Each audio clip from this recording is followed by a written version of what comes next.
मुश्किलों का आना पार्ट ऑफ लाइफ है और उनमें से हंसकर बाहर आ जाना ही तो एक आर्ट ऑफ लाइफ है।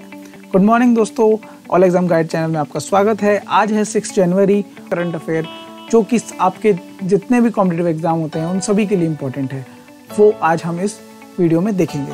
तो स्टार्ट करते हैं। सबसे पहला क्वेश्चन आपके लिए जो लेकर आया हूँ मैं है, FIFA women footballer of the year 2020 award किस खिलाड़ी को मिला है। तो दोस्तों आपको मैं बता दूं, ये जो आप तस्वीर देख रहे हैं यही वो खिलाड़ी है। अगर आप देखकर पहचान सकते हैं इसको तो बहुत इजीली आप पहचान पाएंगे। इसका राइट आंसर है B, Lucy Bronze. Lucy Bronze कौन है दोस्तों? लूसी ब्रॉन्स एक इंग्लैंड की खिलाड़ी है और फुटबॉल क्लब मैनचेस्टर सिटी के लिए खेलती हैं। किसके लिए खेलती हैं? फुटबॉल क्लब मैनचेस्टर सिटी के लिए। नेक्स्ट क्वेश्चन की ओर हम चलते हैं। FIFA player of the year, सबसे बड़ा जो अवार्ड है FIFA player of the year 2020, ये खिताब किस खिलाड़ी के नाम रहा है दोस्तों? क्या आप बता सकते हैं? अगर बता सकते हैं तो नीचे कमेंट कर सकते हैं। अब मैं आपको बता देता हूँ इसका आंसर। ये खिताब जो मिला है ये मिला है रॉबर्ट लेवांडोव्स्की। ये आप देख रहे हैं यहाँ पर, सी इसका राइट आंसर है। जी हाँ दोस्तों, रॉबर्ट लेवांडोव्स्की को ये खिताब मिला है इस साल और पोलैंड के खिलाड़ी हैं। बायर्न म्यूनिख जो टीम है उसके लिए खेलते हैं। वर्ष 2019 के विनर लियोन मेसी आप सभी जानते होंगे और रोनाल्डो को पछाड़कर पोलैंड के इस स्ट्राइकर खिलाड़ी ने यह अवार्ड जीत लिया है। बिल्कुल दोस्तों, और ख़ास बात ये भी है लेवेंडोस्की को इस अवार्ड के लिए इससे पहले कभी नॉमिनेट तक भी नहीं किया गया था, पर इस बार की इनकी बेहतर प्रदर्शन के आधार पर इनको इस साल FIFA player of the year का अवार्ड मिल गया है। चलिए अब आगे बढ़ते हैं नेक्स्ट क्वेश्चन की ओर। आरबीआई ने पंजाब और महाराष्ट्र कोऑपरेटिव बैंक पीएमसी जिसे कहते हैं पर कितनी और अवधि के लिए प्रतिबंध बढ़ा दिया है? आप सभी को पता होगा पीएमसी पर प्रतिबंध लगा हुआ था आरबीआई की तरफ से, पर अभी हाल ही में जो ये अवधि बढ़ाई गई है, ये कितने अवधि के लिए बढ़ाई गई है? तो मार्च 2021 तक। जी हाँ दोस्तों, 3 महीने तक इस अवधि को और बढ़ा दिया गया है। जैसे कि ये 31 दिसंबर तक का था, उसके बाद में 3 महीने इसको और बढ़ा दिया गया है। प्रतिबंध पीएमसी बैंक को 23 सितंबर 2019 को अपने व्यवसाय के बंद होने के प्रभाव से आरबीआई द्वारा दिशा निर्देशों के तहत रखा गया था, जिस पर हुआ ये था कि रियल एस्टेट समूह के प्रमोटर और कुछ बैंक अधिकारियों द्वारा भारी धोखाधड़ी की गई थी। आप सभी को ये बात पता होगी, नहीं तो बता देता हूँ मैं। और उस धोखाधड़ी के कारण ही इस बैंक को के जितने भी बोर्ड थे, बैंक के बोर्ड को स्थगित कर दिया गया था। पीएमसी बैंक के अगर हम बात करें, क्वेश्चन और आता है पीएमसी। जी हाँ दोस्तों, पीएमसी बैंक के बारे में आपको मैं थोड़ी सी इन्फॉर्मेशन और दे देता हूँ। पीएमसी बैंक के जो प्रशासक है वो कौन है दोस्तों? वो हैं एके दीक्षित। कौन है? एके दीक्षित। जी हाँ दोस्तों, एके दीक्षित। और इसकी स्थापना कब हुई थी पीएमसी बैंक की? इसकी स्थापना हुई थी 1984 में। इसकी स्थापना कब हुई थी? 1984 में। तो इस तरह से आपके 2-3 क्वेश्चन कवर हो जाते हैं कि कितनी कवर इसकी प्रतिबंध को बढ़ा दिया गया है 31 मार्च 2021 तक। साथ ही में पीएमसी बैंक के जो प्रशासक है वो कौन है? एके दीक्षित। वैसे ये क्वेश्चन शायद ही पूछा जाएगा, बट हाँ ये पूछा जा सकता है कि इसकी स्थापना कब हुई है। तो इसकी स्थापना हुई है 1984 में। और एक और क्वेश्चन आ सकता है कि इसका मुख्यालय कहाँ पर स्थित है? इसका मुख्यालय कहाँ पर स्थित है? मुंबई में। तो आप इजीली इसका आंसर दे सकते हैं। चलिए नेक्स्ट क्वेश्चन की ओर बढ़ते हैं। नेक्स्ट क्वेश्चन आपके लिए जो आया है वो है, सेंट्रल ड्रग अथॉरिटी पैनल ने किस स्वदेशी कोरोना वैक्सीन को इमरजेंसी इस्तेमाल के लिए सशर्त मंजूरी की सिफारिश की है? दोस्तों ये बहुत ही अच्छा क्वेश्चन है। हमने थंबनेल में भी यही क्वेश्चन दिखाया हुआ है और ये हाल ही में ही हुआ है। तो इसका राइट आंसर जो होगा वो दोस्तों ये है कोवैक्सीन। जी हाँ, बी इसका राइट आंसर है। अब मैं आपको बताता हूँ इसके बारे में। जो आप देख रहे हैं फोटो में, यही वो वैक्सीन है जिसको सशर्त मंजूरी दे दी गई है और भारत बायोटेक के द्वारा बनाई गई है। और Bharat biotech international limited Hyderabad की जो कंपनी है उसके द्वारा ये बनाई गई है। दरअसल हुआ ये था, कोविड-19 की वैक्सीन के अप्रूवल के लिए central drugs standards control organisation, जिसे कि CDSCO भी कहते हैं, ने सब्जेक्ट एक्सपर्ट कमेटी बनाई थी। उसके बाद इस कमेटी ने 2 जनवरी 2021, जी हाँ दोस्तों 2 जनवरी 2021 तक 2 वैक्सीन को मंजूरी देने की सिफारिश की है। अब फाइनल अप्रूवल CDSCO देगा, तभी वैक्सीन आम लोगों के लिए उपलब्ध हो सकेगी और जल्दी ये होने वाली है। पहली वैक्सीन कोविशील्ड है, जिसे कि AZD1222 भी कहते हैं। इस वैक्सीन को ऑक्सफोर्ड यूनिवर्सिटी ने ब्रिटिश फार्मा कंपनी के साथ मिलकर बनाया है। अब कंट्रोल ऑर्गेनाइजेशन जो CDSCO है, उसके एक्सपर्ट ने 1 जनवरी 2021 को मंजूरी देने की सिफारिश कर दी थी और उम्मीद जताई जा रही है कि कोविशील्ड जनवरी की दूसरे सप्ताह में भारत में उपलब्ध हो जाएगी। तो पहली वैक्सीन थी कोविशील्ड। दूसरी वैक्सीन जो है, जिसको सबसे पहले सशर्त मंजूरी दी है, वो है कोवैक्सीन। इसके बाद हम बात करते हैं कोरोना वैक्सीन का ड्राई रन कब शुरू होगा। कोरोना टीकाकरण की व्यवस्थाओं के आकलन के लिए कई राज्यों में ड्राई रन चालू हो गया है।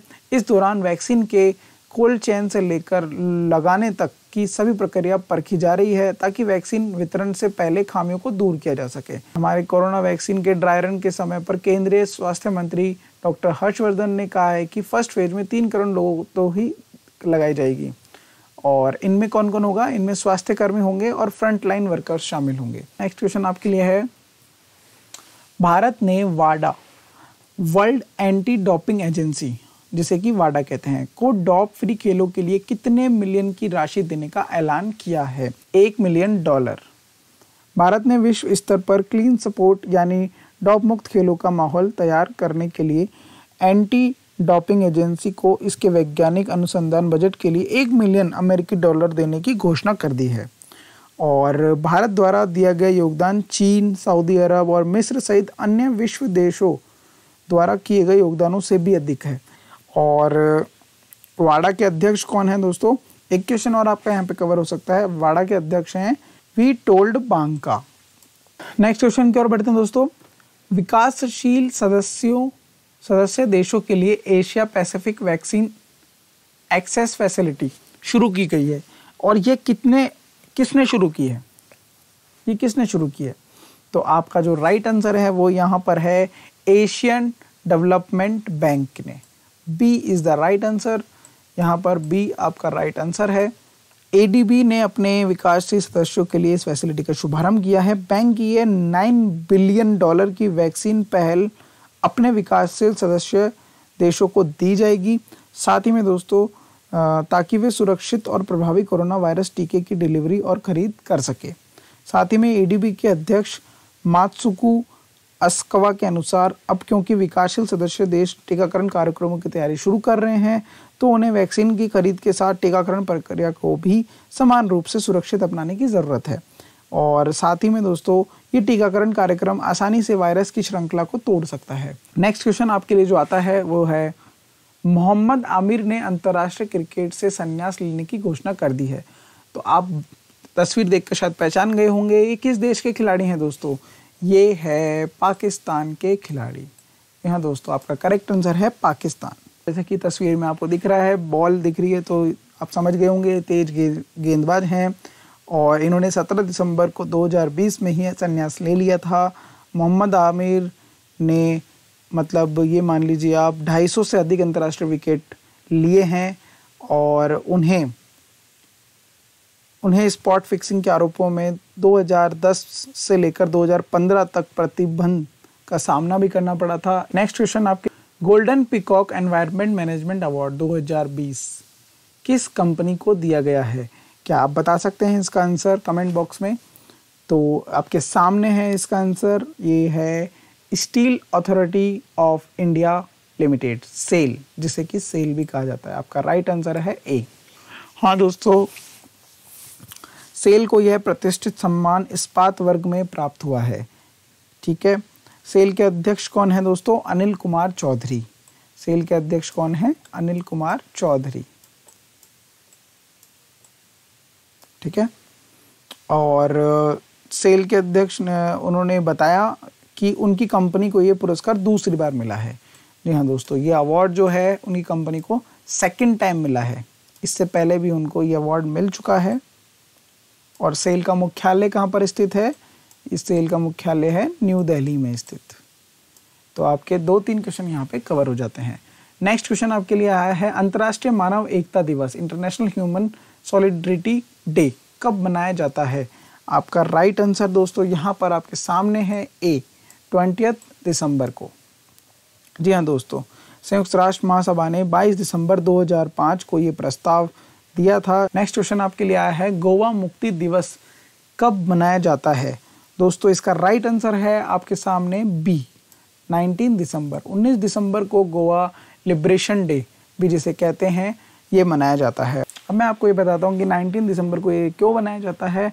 क्योंकि इस दिन दोस्तों 1961 में पुर्तगाल के 450 वर्षों के शासन के बाद वहाँ की जनता और भारतीय सशस्त्र बलों ने गोवा को मुक्त कराया था और पुर्तगालियों ने 1510 में भारत के कई हिस्सों में अपना शासन स्थापित किया था। लेकिन 19वीं सदी के अंत तक भारत में पुर्तगाली शासन केवल गोवा, दमन, दीव, दादरा, नहर हवेली और अंजदीवा द्वीप तक सीमित रह गया था।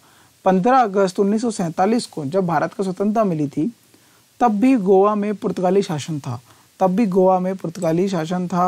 उसके बाद में 18 दिसंबर 1961 से 36 घंटे तक सैन्य अभियान ऑपरेशन विजय चलाया गया, जिसमें भारतीय नौसेना, भारतीय वायुसेना और भारतीय सेना के हमले शामिल थे और तब जाकर गोवा को मुक्त कराया गया था और 19 दिसंबर का वो दिन था। तो बहुत ही यादगार है ये भी कि गोवा के पूरी जो हिस्ट्री है आप देखिएगा, बहुत ही अच्छी है। गोवा की राजधानी अगर हम बात करें, गोवा की राजधानी कौन सी है दोस्तों? गोवा की राजधानी है पणजी। कौन सी है?